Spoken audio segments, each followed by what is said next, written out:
Do not adjust your TV screen / volume buttons. This is not a test. This is not a drill. Even though it may sound like we're in the same room, Kate and I are on opposite sides of the country right now. Can you hear me loud and clear? You know what? It's a little fuzzy, but I just, I assumed that from Florida. That's how it would be. Wow, are we already throwing in fucking Florida jokes, bitch? Is this the mood we're setting? To get all of them in, we Monday have morning? to start early. Man, see, I didn't even hear what joke you just said because the reception is so bad. What did you say? I said to get all the jokes in, we have to start early. Guys, this could be a fucking disaster. We don't know. This is the first time we're doing this, so you're gonna have to bear with us. Oh boy, we're off to a great start. But Kate is in LA and I am down in Boca, baby. Kate, friend, did you come The answer is no. The answer is no. What? I tried again a little bit, but I'm telling you, I go and then I just stop. And that's it. I hate that.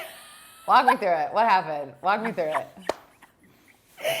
This is very uncomfortable for me. We should also mention, because I'm not there in LA with Kate, we have Pat, can you say hello on camera real quick? Patrick is running sound for Kate, who's never heard any of this before, so he has no fucking clue. So yeah, about coming. So Kate, talk about also, you're like basically in a room alone talking about coming in front of Pat. Yeah. That's exactly what's happening. We'll get back in the swing. We'll get in the swing. We'll get in the swing. So talk about your cum. Or lack thereof. Yeah, man. Just not yet. Walk me through it. What did you do this time differently? Or did you at all do anything differently? No, I didn't do anything differently. I just figured, maybe if I just keep doing the same thing, something will change. Isn't that the definition of insanity? I think what I need to do is smoke some more weed, to be quite honest with you. What? No. What? Yeah. Oh. It makes everything better. Okay, I did just hear about a weed lube, but it's not lube. You just put weed on your vagina and then you masturbate, and it's supposed to make everything like way more fucking sensitive. I bought it for my friend for her birthday once, because I have my weed card, and I bought that for her. And the guy at the store was just like, "Oh, are you using this on a boyfriend?" And I was like, "No." And he was like, "Oh, you're using this by yourself." First of all, that weed store man should not be a clerk if that's what he's fucking acting around with. I know. So funny. I always think when I go in, I'd like try to be a little bit cooler. When I go into weed stores, I'm like, "Hey man, yeah, what's up?" Like, weed stores scare me the same way that casinos scare me. Even though I'm an adult and I'm allowed to be there and I am a paying customer, I am terrified that I'm always going to do something wrong. the casinos? Shut up, Kelsey. You know I love casinos. Okay, Kelsey and I and Stephen Cantor went to a freaking casino in Vegas, and I did a really good job until I lost everything. We went to Vegas for 24 hours. Was it even 24 hours? 24 of the drunkest hours of my life. So we went to go shoot a video in Vegas, and my flight ended up getting delayed because I took a different flight out. So I showed up about like 8 hours after them, to them completely plastered, wasted, and I was like, what happened to you guys? And then the trip just became about drinking and not making a video. But you love casinos. Anyway, should we answer a fan question? Yeah. Okay, so this one came through Instagram from someone that I thought it was a really good question. So this is from Fernanda Junk.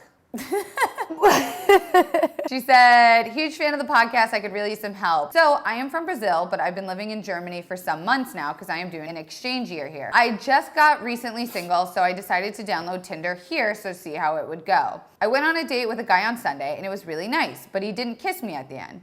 But the next day he texted me, we went out again Tuesday and it was really nice again, but he still didn't kiss me. But he talked the whole time about how amazing I was and how he liked my smile and these cheesy things you say on a first date.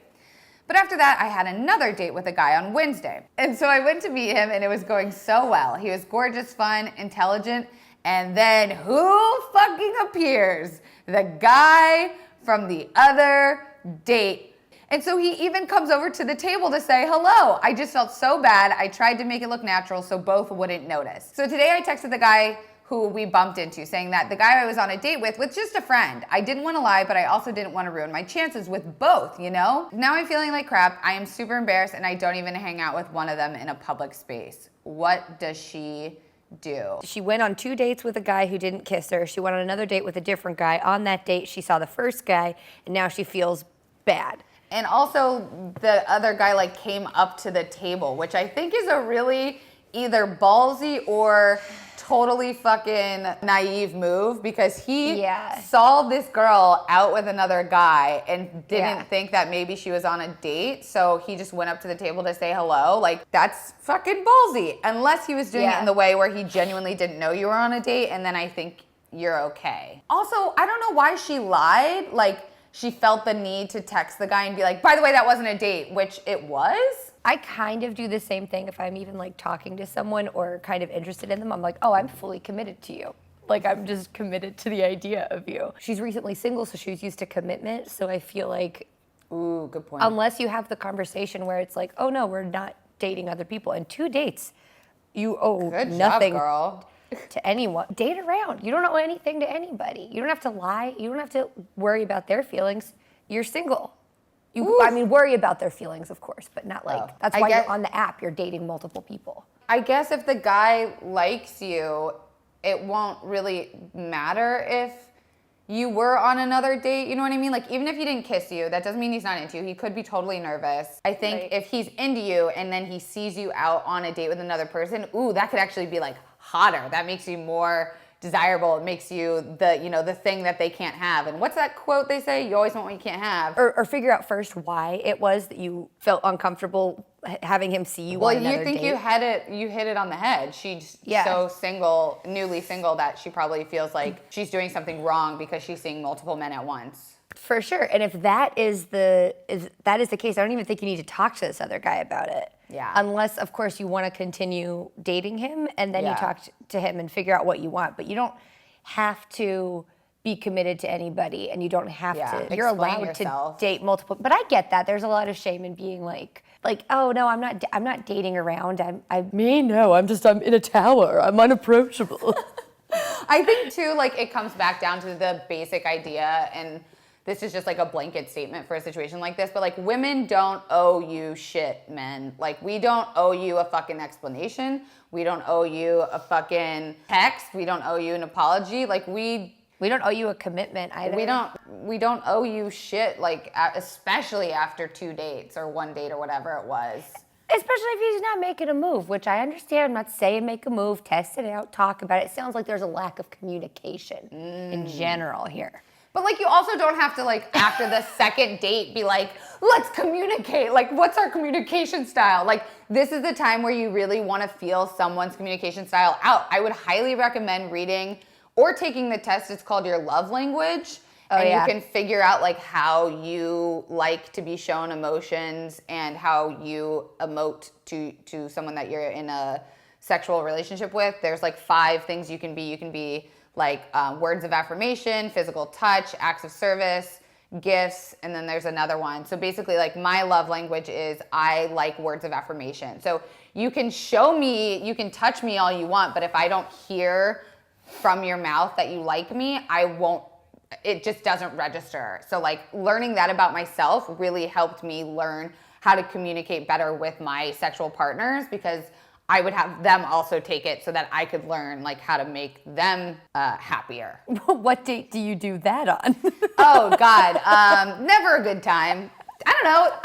I've always brought it up when I think I'm drunk. I'm like, what's your love language though? And then they're like, what? And I'm like, take this quiz on my phone. What's your love language, Kate? I don't know. I don't know. I'll take the quiz. I'll figure it out. I do definitely think, though, that there's like, I feel like maybe she likes guy number 1 a little bit more than guy number 2, because she wasn't really worried about guy number 2 seeing guy number 1 or anything like that. Yeah, so that's a good point. I feel like if you like guy number 1, maybe we could talk about how do you communicate? It can't all be up to the other person. Like, how do you communicate? And that's something, boy, do I not know how to do. I'll be like, I'll think it really hard, and then hopefully they'll pick up on it. It sounds, by the way she wrote it, talking about the second guy, she said he was gorgeous, he was fine, he was intelligent. And so like, it sounds like maybe this other guy is also appealing. And you haven't fucked it up with him yet, so there's still a time, if that other guy asks what your deal is, you can be honest with him. Yeah, why not the other guy? Yeah, just juggle a few at once, see what happens, learn from it. Yeah, figure it out. There's Life 7 is- days in a week. Kate, are you trying to say you should have 7 different lovers? No, 5. Because you need 2 days for the weekend to go. Or you just need Monday and Tuesday to get yourself together, and Yeah, then you like- hoe for the rest of the week. I hope that answered your question, Fernanda. If it didn't, we're really sorry. That's our advice for you, girl. Yeah. Should we also talk about last week what the disaster, the real disaster, and then the petty disaster that happened? Yeah. As- Real disaster, there are fires in California. There are a lot of people in need this holiday season, especially imagine losing everything you own around the holidays. There's also a nuts. bunch of firefighters and first responders that are doing, a job that is impossible to contain, and we should all appreciate them. And next time you see a fireman, man, what I meant to say was next time you see a fireman, man, just go grab a beer with him. Buy him or her a beer. Yeah, but then because of the fires, which are terrible. Oh, right, which are terrible. Guys. It's not going to sound good. We Yeah. were talking about the holiday party last week. It just got moved, so we didn't have one.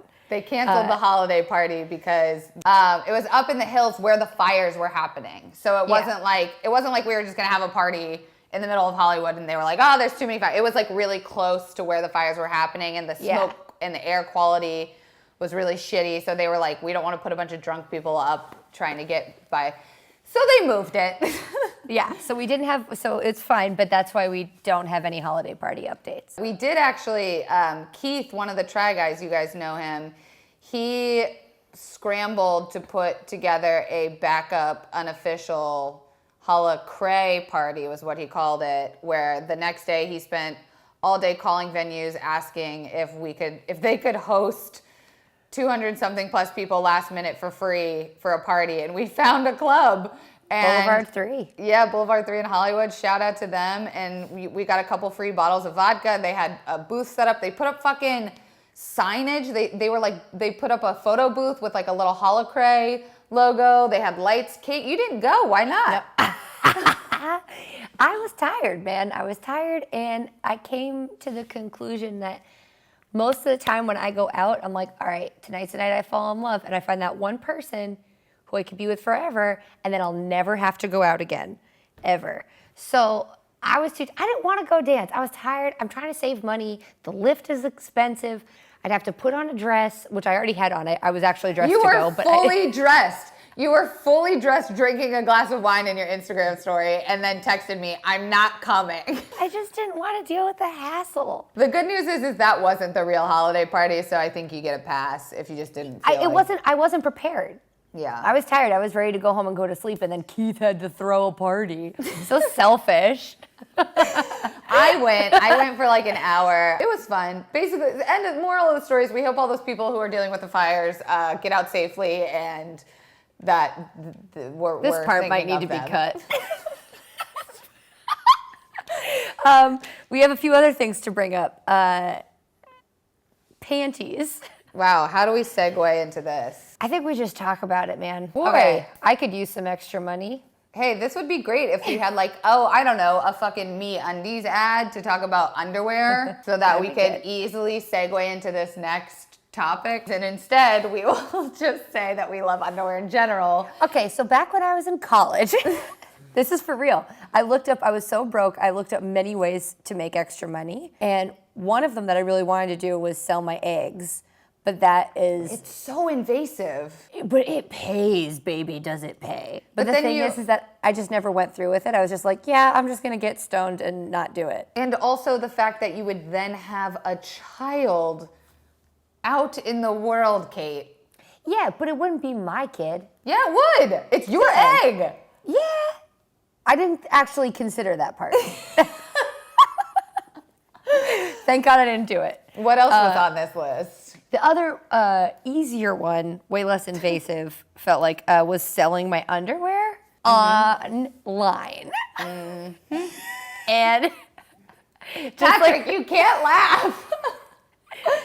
Pat, we'll explain it. You'll hear. And they also did it. They did it in Orange is the New Black too. Stop laughing.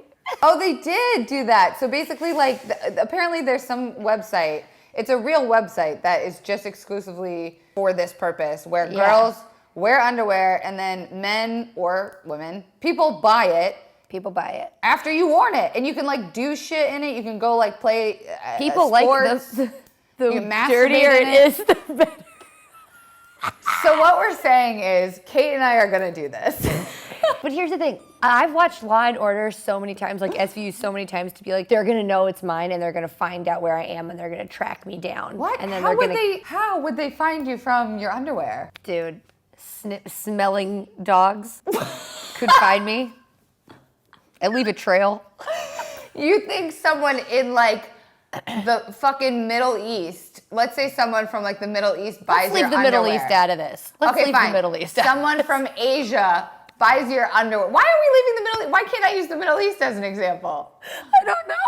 Wait, it's the Middle East, even the It's word just triggering. There's just a lot of shit going on. Yeah, and some people need some stress relief and they need to sniff some fucking Say panties. someone from Kansas buys my underwear. Okay, fine. For purposes of your fucking story, you think Jesus someone Christ. from Kansas is gonna then go buy one of those Sherlock sniffing beagle dogs, put your dirty They already have undies- it. Why would they already have that, it?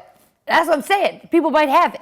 So it would have to, all the stars would all have to align to where they buy your underwear, they have a beagle sniffing dog, they get your underwear. And then they come in, and then I'm like I'm in my apartment, I'm hanging out with Pete, and they break down the freaking wall, and they're just like, your pussy's mine. And then I'm I'm toast.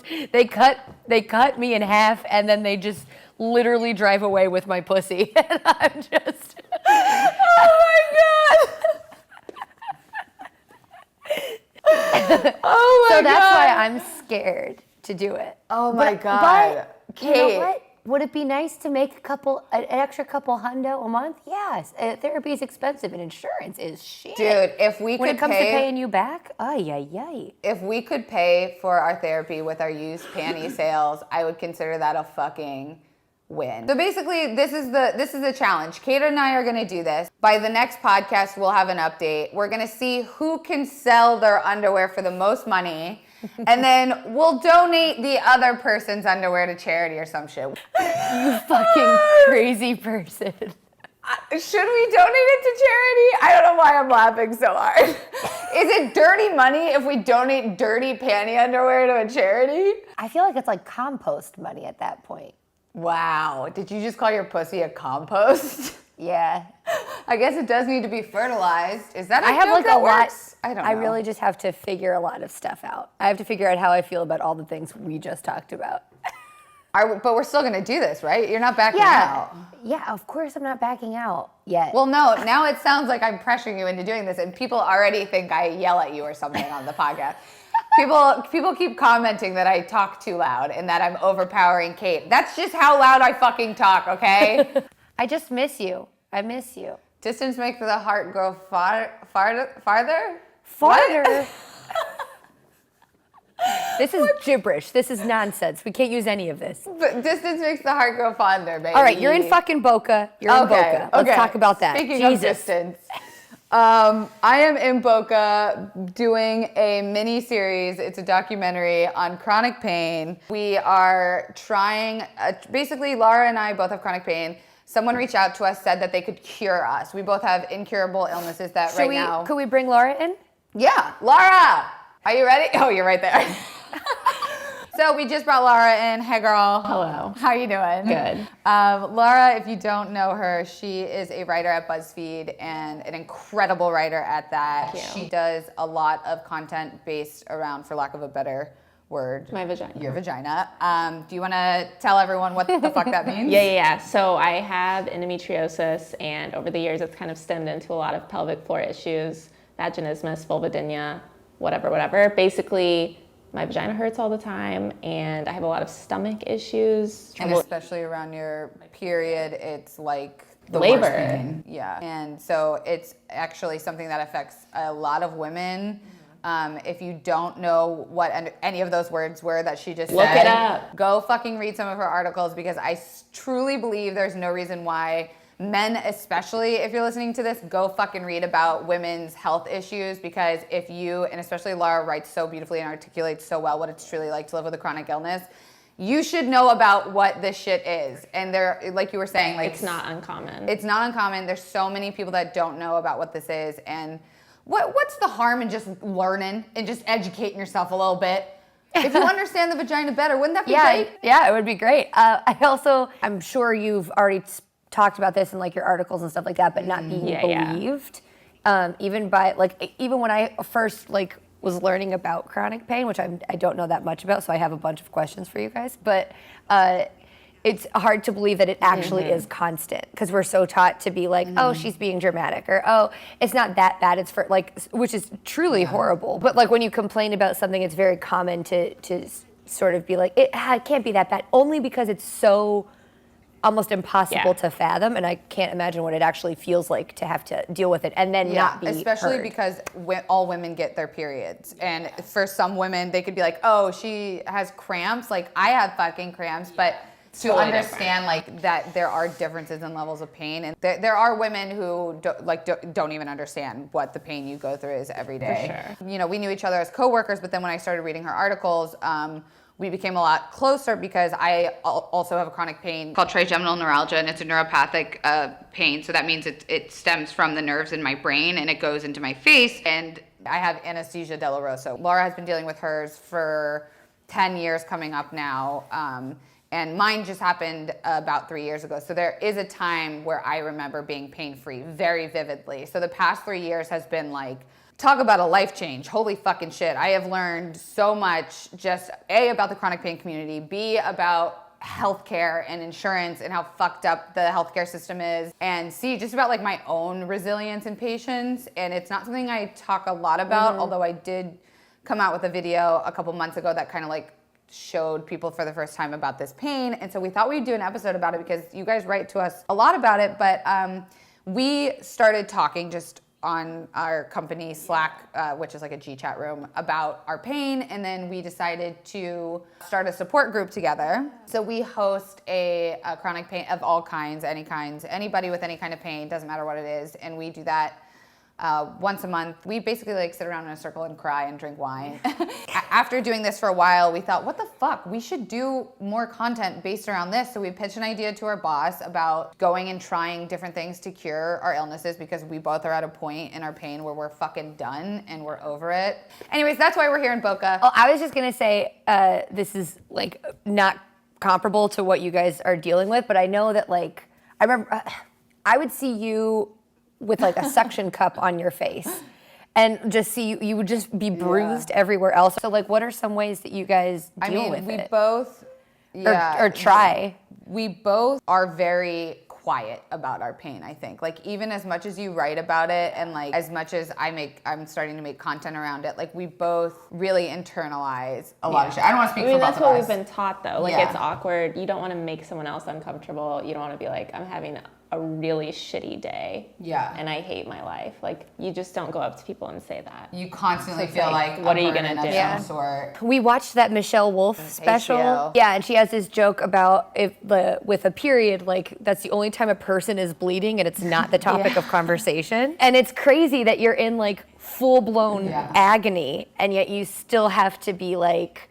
carrying on as though you're not, which is crazy that you'd even feel like have you ever seen I'm gonna get shit for this, but have you ever seen like a guy get hit in the balls? Right, and then like, everyone stops, even if it was an accident, even if you told him to move and he didn't, and you swung into it and it was an accident, it's still like, the world. How dare like you're done. You are done to other people. And I'm not saying that like, oh, get over it. Like that hurts, but it's just like, how come one pain is acknowledged and another pain is? How come one voice is understood and the other one is just disregarded? It's also like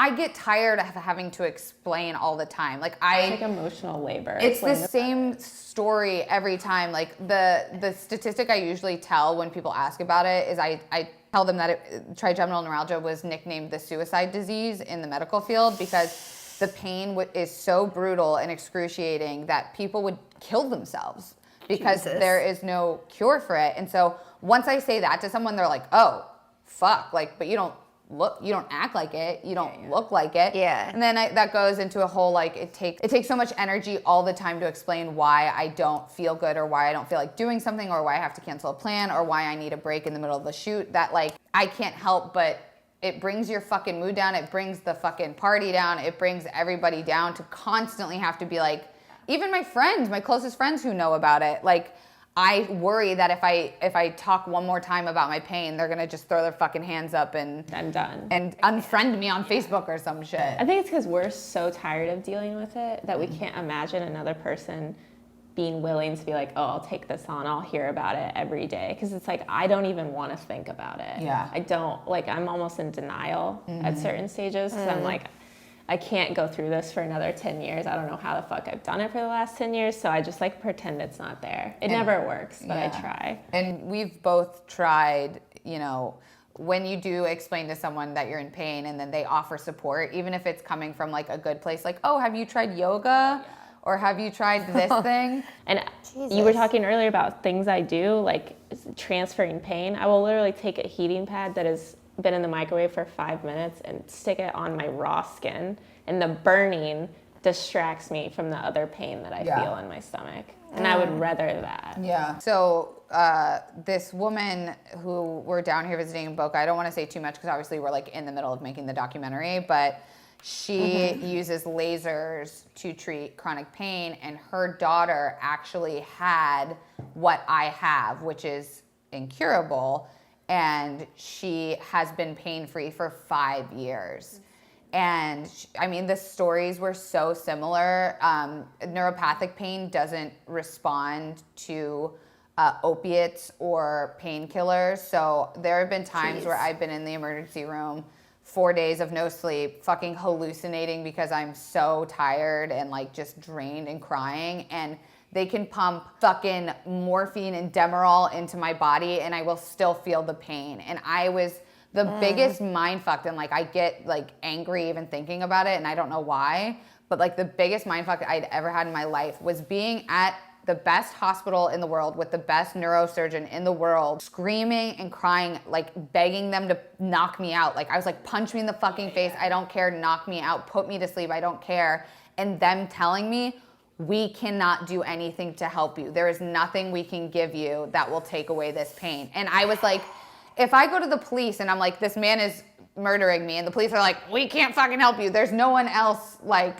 that you can go to. So I'm like, I'm at the one place in the world that's supposed to be the place where you get relief, which is, like, those doctors, and them not being able to help me. Like, like, my parents couldn't help me, my mom couldn't help me, the guy I was dating couldn't help me. Like, it was such a hopeless situation. And it's scary, but, like, I genuinely went to a fucking dark place in my head, and I was like, is this where people kill themselves? Like, is this where people are like, this is the brink of pain, this is the edge, I've fucking reached it? I don't know. And that was a year and a half ago that really bad attack happened.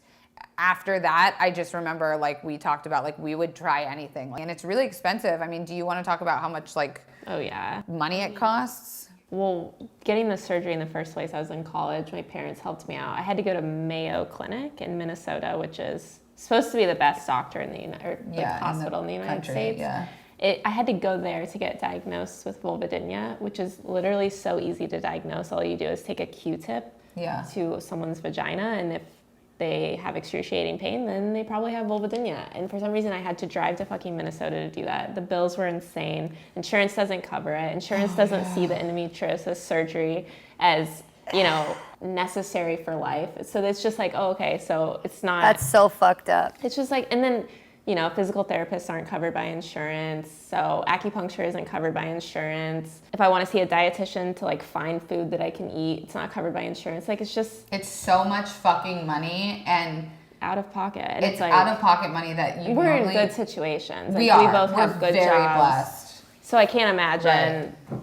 I mean, having it's just this. Yeah. And we have access. We're in Los Angeles. We have access to crazy doctors. Yeah. You don't get that in Indiana. No. I know because I was there. Yeah, we fucking flew to Florida. Like, We're in a good spot, and we're still in pain. Yeah, exactly. It just you know, it's shocking altogether just to be like, wait, really? It's that bad? It's like, and you know what and I believe you. It's just sort of like, wow, I can't imagine. And then also like what you guys were saying about with healthcare and everything, imagine just some like little girl in the middle of nowhere who no one's listening to and no one's taking seriously, and she's crying for help, and then what do you do? Like, if no one's listening and you feel fully hopeless, like there are plenty of other things that you can turn to that aren't helpful, really, and you know, pretty detrimental, like drugs. You could turn to all of these other things. Like, I just feel like it's so important. I'm really proud that you guys are talking about it because I feel like people need to hear it. And it's probably super embarrassing because I feel like just also as women in general, we're sort of not supposed to really.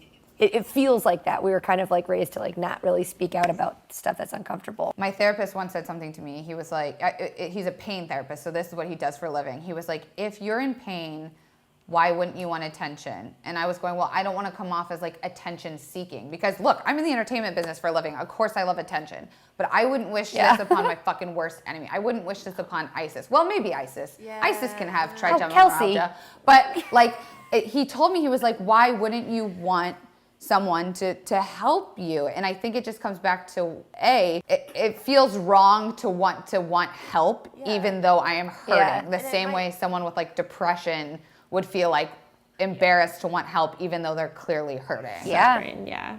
I think also it might come from so many doctors, and I don't know if you had the same experience, but just constantly making me feel like downplaying my pain and making me feel bad for talking about it to the point where like I question it sometimes still 10 years later, being like, oh, maybe I'm just being dramatic when I'm like in bed and can't move and get out of bed. I'm like, oh, I could have gone to work today. No, I couldn't. No, it affects every fucking part of my life in our lives. Like there is not a situation, a minute that goes by, a thought goes by in my head that this pain isn't attached to it in some form, shape, or way. Yeah, what was it like? Because I feel like it's hard enough to, just getting your period sucks, you know what I mean? Like when it finally does happen, you're just like, oh God. So what was that like, Laura, like growing up, unless you're tired of talking about it, what was it like growing up with that and like coming to terms with being like, oh, this might actually be worse than what's supposed to be happening? Yeah, for the longest time I didn't have that thought. I honestly thought everyone must be going through this and I am just weak as fuck for not being able to deal with it. Because I would go see the doctors and they would just be like, yeah, you're having pain with your period, duh. And it was just like insane. And like I would go to my friends and I'm like, God, like I'm throwing up during class, like during the Pledge of Allegiance. I have this vivid memory of when just puking in the trash can during the Pledge of Allegiance because I had my period that day and like my mom had to leave her job and like come get me at school because of my period. Like it took me a really long time, and then when I got to college, it started getting really bad and I started to realize, shit, this isn't going away. And that's when I just fell into a very, very dark depression that sometimes I still fall into. It's taken me years to kind of be like, okay, this is my life and it sucks, but like it's my life, it's the one I have, like I just gotta, you know, find a way. But it's not like we're here being like, we've found a way to cope with our pain and we're we're not really here to preach that there's like, there are definitely people, I mean, this woman that we're seeing, her daughter is pain-free. Like there definitely is hope, and I think that's what keeps us like we're not gonna give up at this point. Yeah, we're not gonna give up.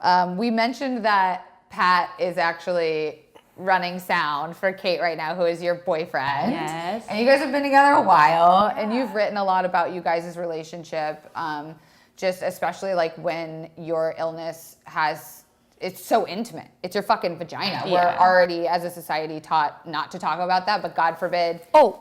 Wait, could I do a side note here? Okay, I was just there's a video coming out about the history of the vagina, right? And they just for the longest time, people wouldn't recognize the vagina. Like they wouldn't draw it. Like the clitoris is not like in some sex ed books.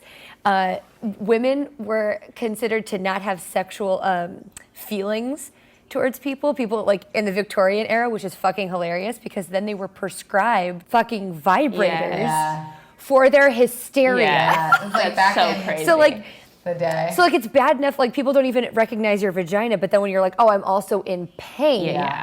like my vagina that you will only recognize if it gives you pleasure is in pain. So if you're not going to recognize it to begin with, you're definitely not going to recognize it if it's not something that you could use. Right. You've talked a lot about your relationship, and you've been together almost three years now. Can you just like talk about what the fuck that was like finding someone that is as great as Pat is? I like don't want to cry, but it really, it took me a really long time to believe, like he makes me believe every day that like I am worth loving, and I hate that it has to come from him, but it got to a certain point that like as much as I would tell myself it doesn't matter, like if you have to know your worth, and like everybody has baggage, like I didn't believe it until he started telling me. Oh my God, you're gonna make me fucking cry. I know. I'm sorry. I'm literally. You make me cry. It's a very awkward situation. Well, we had talked about just like last night having someone validate, like, not just but like tell you you're normal despite it. Yeah. You know, that you are you are more than your pain. Your pain. Like being able to see both of you and still love it. It's like, because it's hard for us to love ourselves sometimes. So having someone there who's like giving me unconditional love when I am like in the worst mood or like not getting up off the couch, like it means more than I wish it did, but it means so much.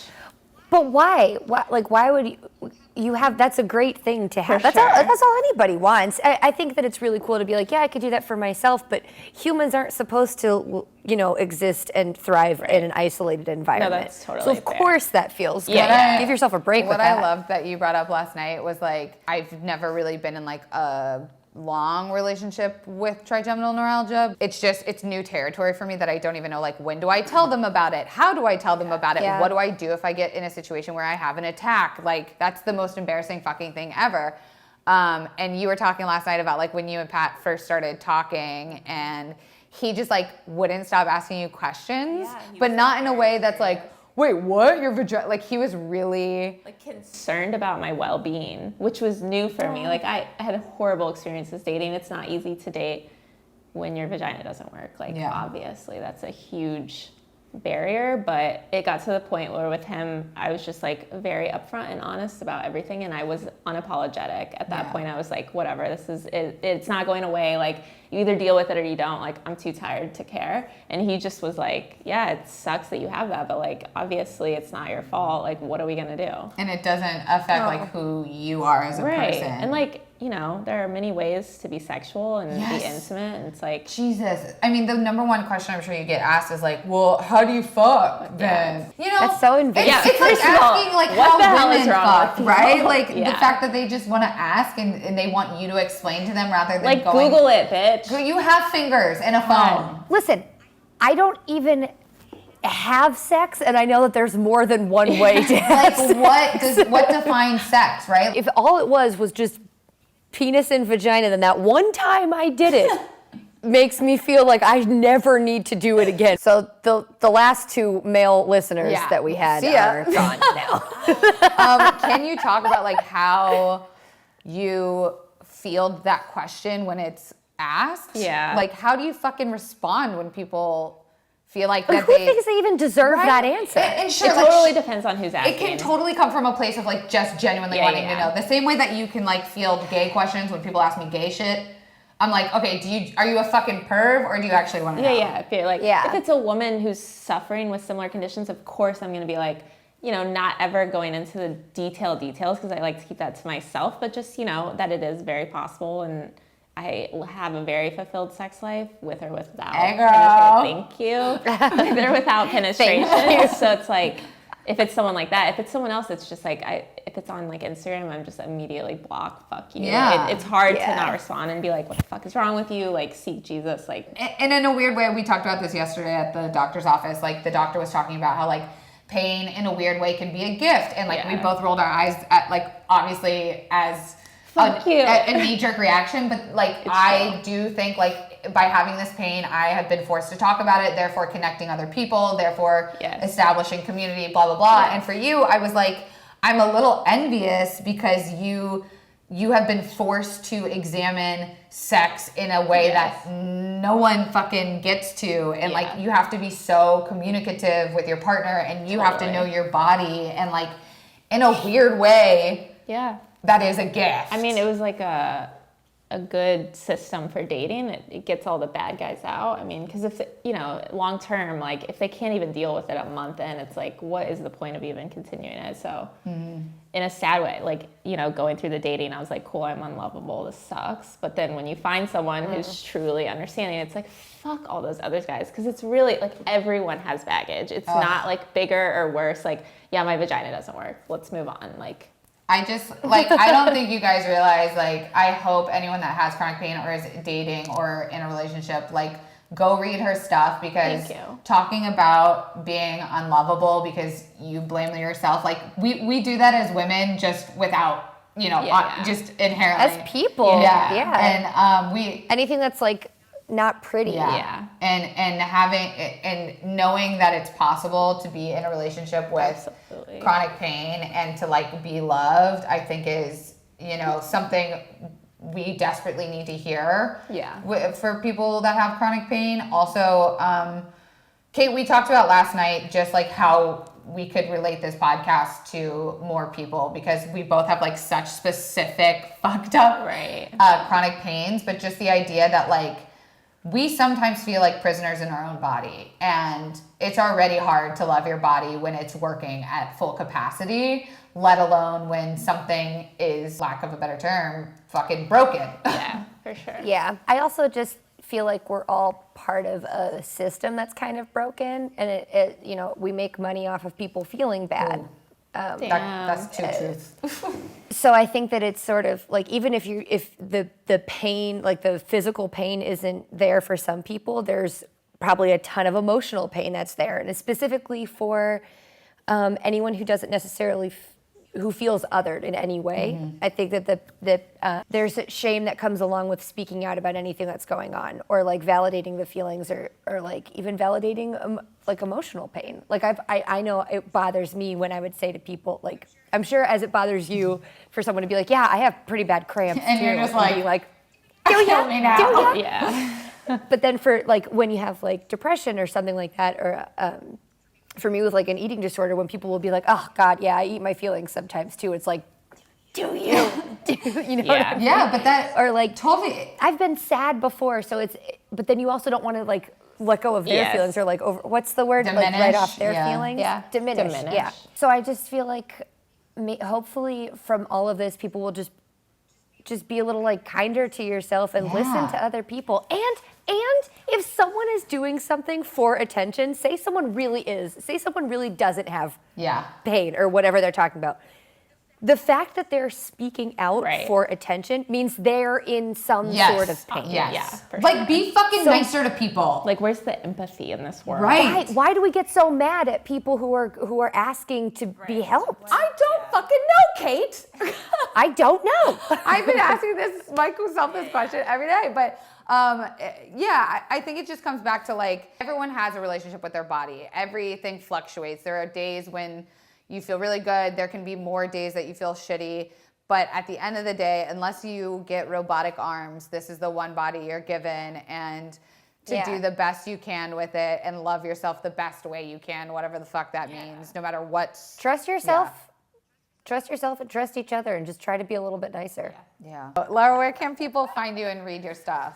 You can read my blog at lauraeparker.com, or just like follow me on Instagram. What's your usually post Insta? it at Laura E. Parker. I'll see you in like 5 minutes. Yes, thank you guys. It was You're great. the best. Thank you, Thank Laura. you, Kate. See you guys.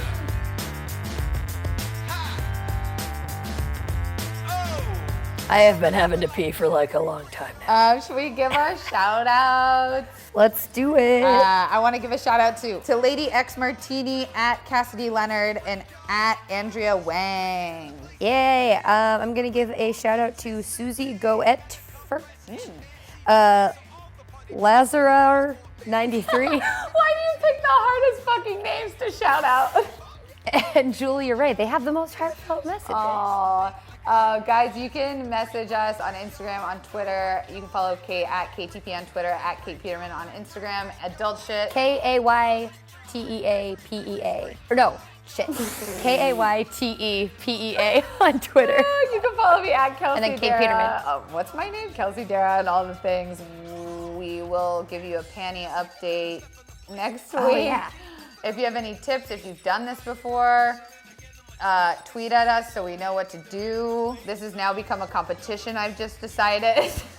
Okay, cool. I'm about to have pee-soaked underwear if we don't end this. Okay, guys. So if anyone out there wants to buy my pee undies. Oh God, you're already ahead in the game. Go subscribe to us on iTunes, rate us. It really fucking helps. We have over 1,000 reviews. We love you guys. Yeah. If you want us to come speak at your college too, let us know. Guys, we're announcing something cool soon, aren't we?